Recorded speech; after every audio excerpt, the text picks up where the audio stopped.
So a lot has been done over all those years to try to eliminate the corruption and give ways of investigating that in the United States as a response.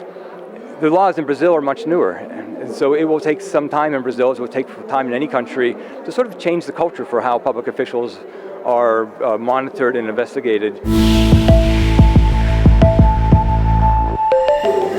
I'll talk now to Steve McDonald, Head of Market Development and Risk for Americas at Thomson Reuters. I'd like you to talk with us about your experience in events like this one, discussing compliance, corruption. Sure, thank you. These events are very important for us. We are fortunate to be able to operate in many different countries around the world and to have conversations with a community of compliance professionals who are all gathered to think about how to solve some of the most pressing compliance problems of our times. But we not only have compliance professionals, we have government officials who join, investigators will join, advisors, lawyers, and different people who are all really kind of in some ways, although not working directly together, but all sort of working in collaboration to figure out the best way of solving the problems of our time. What are you observing in those investigations here in Brazil? Well, we don't really get involved in investigations themselves, but what we notice from panels like this is we see a lot of common themes when people talk about how they look at things. One interesting thing about Brazil is that it has, of course, its own anti-corruption laws, but it's also subject to the anti-corruption laws around the world. Just like in other countries, or the United States also has to follow, for example, anti-bribery laws of the UK. So there's a relationship between how different countries, the laws will impact those businesses doing business in those countries. Here is interesting because the United States in some ways exports its thoughts around investigation because the FCPA legislation gets enforced by the United States in almost any country doing business with us or working with American dollars. So in Brazil, of course, there is always going to be an interest, as there is in all countries, to not only satisfy local investigators, but to be subject to investigations of extraterritorial investigators, such as the United States FBI and things like that. So when we have conferences like this, it's a chance for companies to think about how they might want to present evidence of all that they're doing right to fight corruption in order to present to the investigators so that they can demonstrate the progress that they're making and show that they're trying to change the culture of their businesses to be more compliant.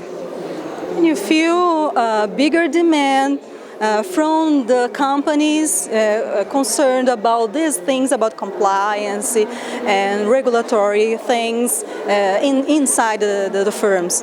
We do. It's taken very seriously now. I think maybe in past years compliance felt like some sort of necessary thing to be done just to not get in trouble. Now, the penalties are very significant, and not just for companies, but for individuals and companies. And so there's some legislation in a way that the governments around the world are looking at it is that individuals and companies are liable. Of course, in a country like Brazil, there's always differences, as there are in every country, about how the law applies.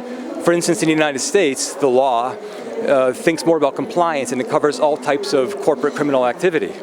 But in Brazil, criminal corporate activity is different than compliance. But in either case, Brazil looks more at the individuals who are liable. And because individuals become liable for maybe breaking different laws on the companies, it makes people think more seriously because there are real penalties, not just fines, but jail time and things like that. So the demand is much increased right now. I would add that the demand isn't just to prevent jail time or fines. It also helps companies be more competitive in a global environment if they can demonstrate that they have more ethical behavior in their companies. What about concerns about compliance in the government and public sectors here in Brazil? Well, a lot of the investigation around corruption does have a lot to do with the public sector, and a lot of the public agencies here who are speaking on the different panels were sharing their thoughts on sort of that dynamic. Of course, the judicial system has a lot of autonomy, we learned in one of the sessions here, so they can act a bit more independently. The public officials is an area where they have to find better techniques for being able to look for that corruption. Because corruption always happens, the primary corruption happens involving some government officials, and that's what's investigated. in some sense, what's happening in the United States goes back 7 or 30 years or so, back in the 1970s, when the Watergate crisis exposed a lot of corruption inside the American government. And the FCPA laws actually come out of that particular crisis. So a lot has been done over all those years to try to eliminate the corruption and give ways of investigating that in the United States as a response. The laws in Brazil are much newer, and so it will take some time in Brazil, as it will take time in any country, to sort of change the culture for how public officials are monitored and investigated, and how the anti-corruption efforts can impact not just businesses but public agencies as well. Steve, thank you so much for joining us. Well, thank you so much. It's my pleasure to talk. Thank you. Luciane Miranda to Dukascopy TV.